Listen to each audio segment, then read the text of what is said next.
તો ગાઈસ કેમ છો? હું છું તમારો હર્ષ. હવે આપણે પોલીસનું ભરતીનું ફોર્મ ભરવા ગયેલા હતા પણ સાયબર કેફે બંધ હતું.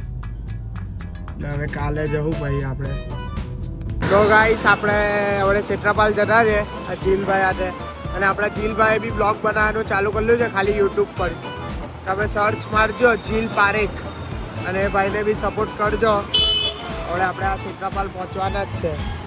ગાઈસ આપણે ક્ષેત્રપાલ તો પહોંચી ગયા પણ આજે હનુમાન અષ્ટમી છે એટલે આજે બહુ ભીડ છે. જો ને આપણા નસીબની હતા છેક બહાર લગીને ભીડ છે એટલે આપણે બહારથી જ દર્શન કરીને નીકળી ગયા છે.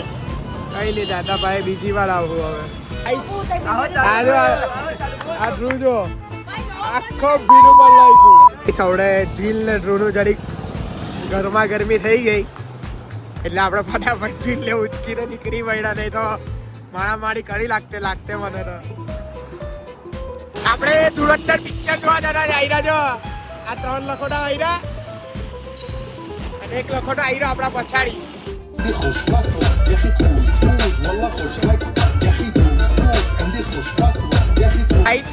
આપણે હવે પિક્ચર જોવા ગયેલા તો એ પિક્ચર 18+ હતું તો પેલા બે તો 18+ હતા જ દીધે. એ લોકોને પિક્ચરમાં આવવા જ નહીં દીધા, કાઢી નાખ્યા એ લોકો.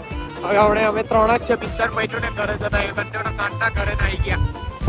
આપણે હવે ખાવા બેસી ગયા છે. આજે પેલું પિક્ચર જોવા ગયેલા લેટ થઈ ગયેલું ખાવાનું. ખાઈ દીધો કઢી ભાત ને શાક ને રોટલી, કોબીજનું શાક છે. આપણે હવે ખાઈએ પછી સુઈ જઈએ. ચાલો આપણને પેલું ડાઇનિંગ ટેબલ પર બેસીને ફાવે નહીં. આપણે આ નીચે મસ્ત દેશી સ્ટાઇલમાં નીચે બેસીને જ ખાઈએ.